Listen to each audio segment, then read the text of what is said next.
And welcome to Ezlite institute. So आज की हमारी इस वीडियो से हम शुरू करने वाले हैं पैडागोजी का लर्निंग चैप्टर।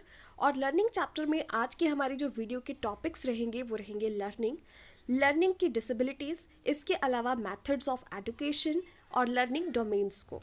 ठीक है, कल की हमारी जो वीडियो रहेगी उसमें हम लर्निंग से रिलेटेड इंपॉर्टेंट थ्योरीज के साथ साथ में टीचिंग मेथड्स को कवर करेंगे। सो शुरू करते हैं आज की वीडियो को। इससे पहले मैं आपको बता दूं कि हर दिन जो है वो पैडागोजी का इंपॉर्टेंट चैप्टर जो है वो एज़लाइट इंस्टीट्यूट में हमारा डिस्कस किया जाता है।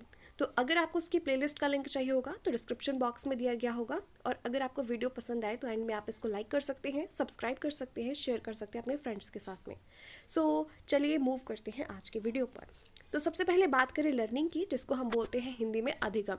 तो अधिगम के लिए जो सबसे फेमस जो डेफिनेशन है जो हमें इसको समझने में मदद करती है वो है learning is relatively permanent change in behaviour that occurs as a result of experience. ठीक है, इसको दिया है रॉबिन्स ने।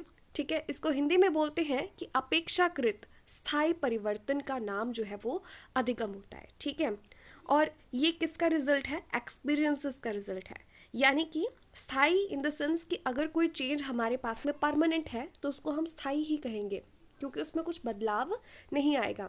लेकिन वो जो बदलाव आ चुका है वो ठहर गया है, मतलब उसको हमने अडॉप्ट कर लिया है, उसको हम लर्निंग की संज्ञा देते हैं। और ये किसके वजह से आएगा, किसका रिजल्ट होगा, किसका प्रोडक्ट होगा? ये एक्सपीरियंस का प्रोडक्ट होगा, ऐसा रॉबिन्स ने कहा है। और बहुत ही फेमस डेफिनेशन है लर्निंग की, जो कि अक्सर ही एग्जाम में पूछ ली जाती है इन द फॉर्म के लर्निंग इज, एंड ऑप्शंस दे रखे होते हैं, उसमें relatively permanent change in behaviour भी दे रखा होता है। ठीक है, तो आप जो है वो उस पर टिक कर सकते हैं। सो इसके ऊपर अक्सर क्वेश्चन पूछे गए हैं। ठीक है, उसके बाद में हम बात करते हैं कि इसके जो मेन फीचर्स हैं लर्निंग के वो क्या हैं। तो सबसे पहली बात है कि ये लाइफ लॉन्ग प्रोसेस है। लर्निंग जो है वो उसकी कोई रुकने की सीमा नहीं है। ठीक है, हम लाइफ लॉन्ग कुछ ना कुछ सीखते ही रहते हैं, और जिस भी फील्ड के साथ हम टच में होंगे, जिनके साथ हम मिलेंगे अपने एनवायरनमेंट से, हमें कुछ ना कुछ सीखने को मिलता रहता है। ठीक है, यानी कि इसका कोई भी एंड पॉइंट नहीं है, ये लाइफ लॉन्ग प्रोसेस है, यूनिवर्सल है।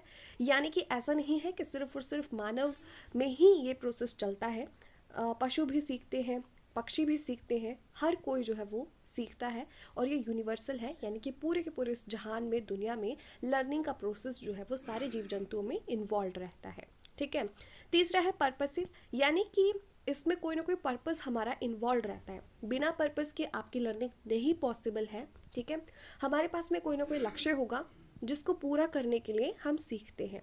उसके बाद में है एडजस्टमेंट। ठीक है, लर्निंग जो है वो क्या है, एडजस्टमेंट में हेल्प करता है। ठीक है, एडजस्टमेंट के लिए हम लर्न करते हैं। ठीक है, हम नए एनवायरनमेंट में जाते हैं, वहाँ पर ढलने के लिए हमें नई चीज़ों को अपने अंदर आत्मसात करना पड़ता है। So it is basically adjustment. और उसके बाद में जैसे कि हमने डेफिनेशन में कवर किया कि ये परमानेंट चेंज है, हम उसको जो है वो लर्निंग नहीं कह सकते जो कि कुछ क्षण के बाद में गायब हो जाए।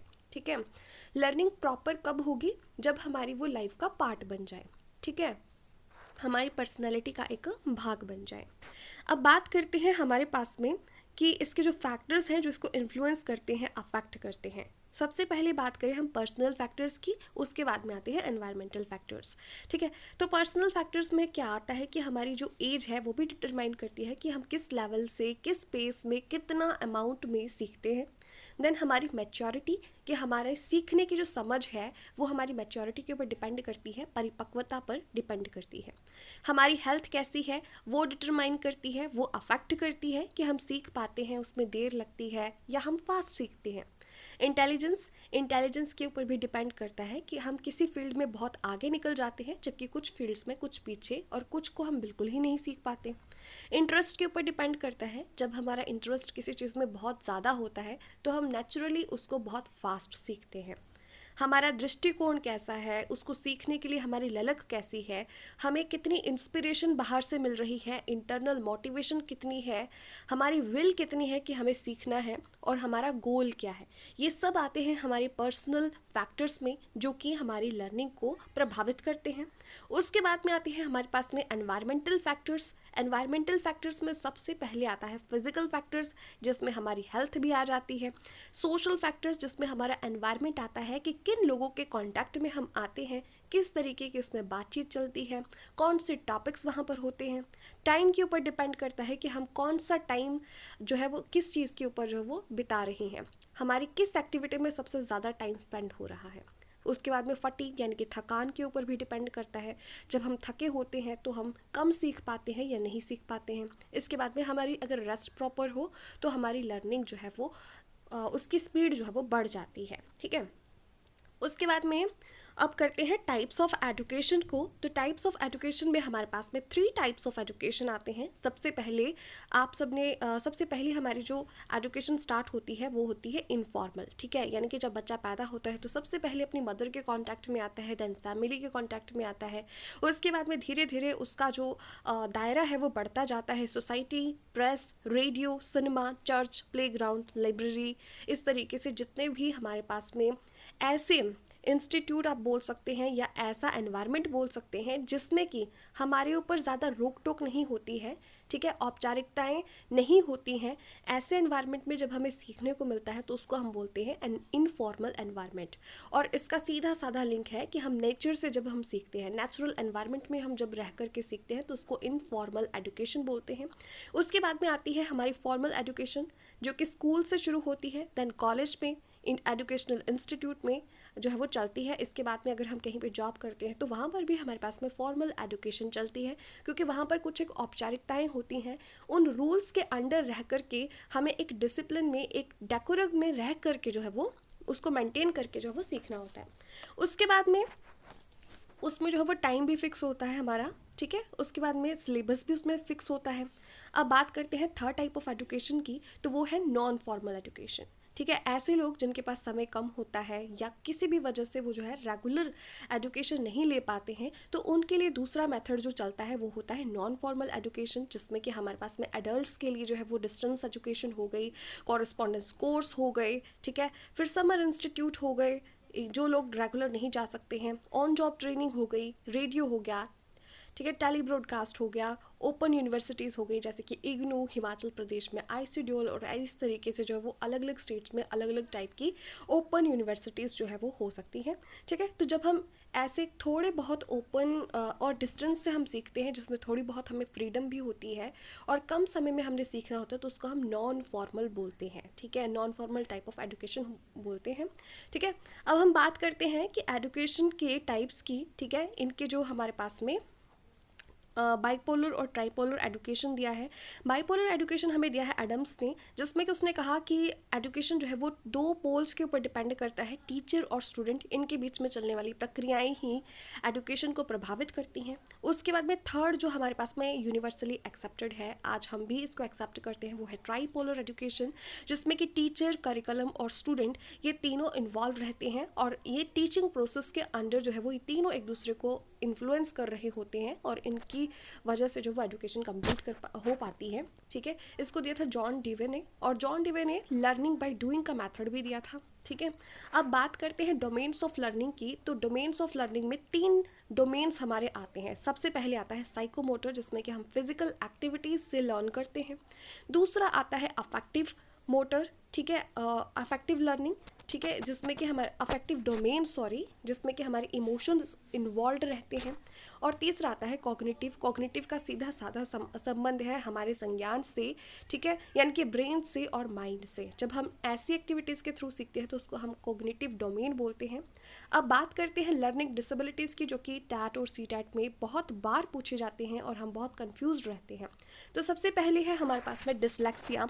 तो डिसलेक्सिया जो है वो रीडिंग रिलेटेड डिसऑर्डर है, और क्वेश्चन किस तरीके से बनता है कि डिसलेक्सिया इज एसोसिएटेड विद, ठीक है, तो उसमें लिखा होगा reading disorder, writing disorder, mathematics disorder, language disorder, या फिर आपके पास में कुछ और ऑप्शन भी दी हो सकती है। ठीक है, और उसके बाद में डिसग्राफिया। तो डिस का मतलब होता है डिसलोकेट होना या फिर डिसफंक्शनिंग की फॉर्म में जो है वो आता है, यानी कि डिसऑर्डर के फॉर्म में डिस को हम यूज़ करते हैं, और ग्राफिया यानी कि राइटिंग। तो राइटिंग से रिलेटेड जो हमारे पास में डिसऑर्डर होगा, डिफ़िकल्टी होगी, उसको डिसग्राफिया बोलते हैं। डिसकैलकुलिया, जिसमें कैलकुलिया वर्ड इन्वॉल्व है, यानी कि कैलकुलेशंस होंगी। तो मैथमेटिक्स से रिलेटेड जो हमारे पास में डिसऑर्डर है, डिफ़िकल्टी है, उसको हम बोलते हैं डिसकैलकुलिया। उसके बाद में है अफेजिया। तो लैंग्वेज रिलेटेड जो डिफ़िकल्टी है, डिसऑर्डर है, उसको हम बोलते हैं अफेजिया। एक इसमें स्किप हो गया, डिस्मॉर्फिया। ठीक है, तो आप डिस्मॉर्फिया को भी कर ले, डिस्मॉर्फिया। ठीक है, तो डिस्मॉर्फिया क्या है हमारे पास में, ये है हमारे पास में जिसमें कि हमें इल्यूज़न होते हैं, भ्रम होते हैं कि कोई चीज़ यहाँ पर है। ठीक है, इल्यूज़न होते हैं इसमें। तो इल्यूज़न रिलेटेड जो हमारे पास में डिसऑर्डर है उसको बोलते हैं डिस्मॉर्फिया। ठीक है, तो ये इस तरीके से हमारे पास में 5 लर्निंग डिसेबिलिटीज़ थी। तो इस तरीके से हमने कवर किया आज की इस वीडियो में लर्निंग की इंपॉर्टेंट डेफिनेशन, जिसमें लर्निंग का मतलब था relatively permanent change in behaviour is known as learning. और ये जो है वो किसका रिजल्ट है, एक्सपीरियंस का है रिजल्ट। और इसको दिया किसने है, रॉबिन्स ने दिया है। हमने इसके फीचर्स किए कि एक लाइफ लॉन्ग प्रोसेस है, यूनिवर्सल है, पर्पसिव है, एडजस्टमेंट के लिए जो है वो यूज़ किया जाता है, एडजस्टमेंट के पर्पस से हम लर्न करते हैं, परमानेंट चेंज है। ठीक है, इसके बाद में इसके फैक्टर्स हमने किए जो इसको अफेक्ट करते हैं। तो उसमें हमने पर्सनल और एनवायरमेंटल फैक्टर्स किए डिटेल में। देन हमने कवर किया कि टाइप्स ऑफ एजुकेशन, कि आज के टाइम पे हम कौन कौन से टाइप से जो है वो एडुकेट होते हैं, एजुकेशन को हासिल करते हैं, सीखते कैसे हैं। तो हमने इनफॉर्मल, फॉर्मल और नॉन फॉर्मल एजुकेशन के टाइप्स किए। देन हमने कवर किया bipolar and tripolar mode of education. ठीक है, उसके बाद में हमने डोमेन्स ऑफ लर्निंग को कवर किया। और अब हमने लास्ट में कवर किया लर्निंग डिसेबिलिटीज़ को। आई होप आपको इस वीडियो में सब कुछ समझ में आया होगा। अब मूव करते हैं क्वेश्चंस के ऊपर। तो सबसे पहला जो क्वेश्चन है वो है learning can be enriched if. ठीक है, यानी कि लर्निंग हमारी जो है वो एनरिच हो सकती है, कैसे। ऑप्शंस है, teacher use different types of lectures and explanation, यानी कि जो अध्यापक है वो अलग अलग टाइप की जो है वो लेक्चर्स और एक्सप्लेनेशन को जो है वो रखे, हमारे सामने प्रस्तुत करे। दूसरा है due attention is paid to periodic test in the class, यानी कि कुछ कुछ समय के बाद में पीरियोडिक टेस्ट जो है वो रिपीट किए जाएं। उसके बाद में सी है situations from the real world are brought into the class in which students interact with each other and the teacher facilitates. ठीक है, यानी कि टीचर फैसिलिटेट करेगा, रियल वर्ल्ड से जो है वो सिचुएशंस को लाया जाएगा क्लासरूम में और बच्चों को एक दूसरे के साथ इंटरेक्ट करके सीखने का मौका दिया जाएगा।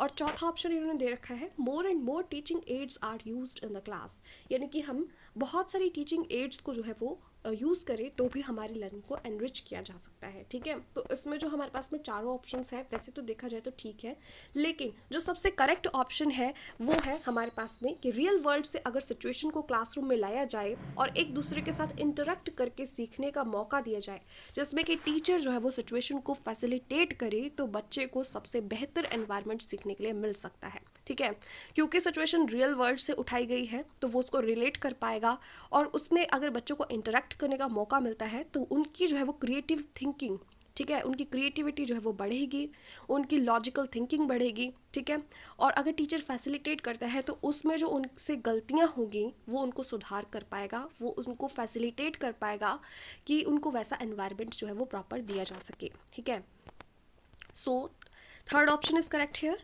नाउ चलो चलते हैं अब सेकंड क्वेश्चन के ऊपर। अगला क्वेश्चन है, विच one of the following is a factor that affects learning positively. ठीक है, तो इनमें से कौन सा फैक्टर है जो कि लर्निंग को पॉजिटिवली अफेक्ट करता है। ठीक है, तो सबसे पहला है फियर ऑफ फेलियर, यानी कि हमारे पास में फेल होने का जो डर है वो लर्निंग को पॉजिटिवली अफेक्ट करता है।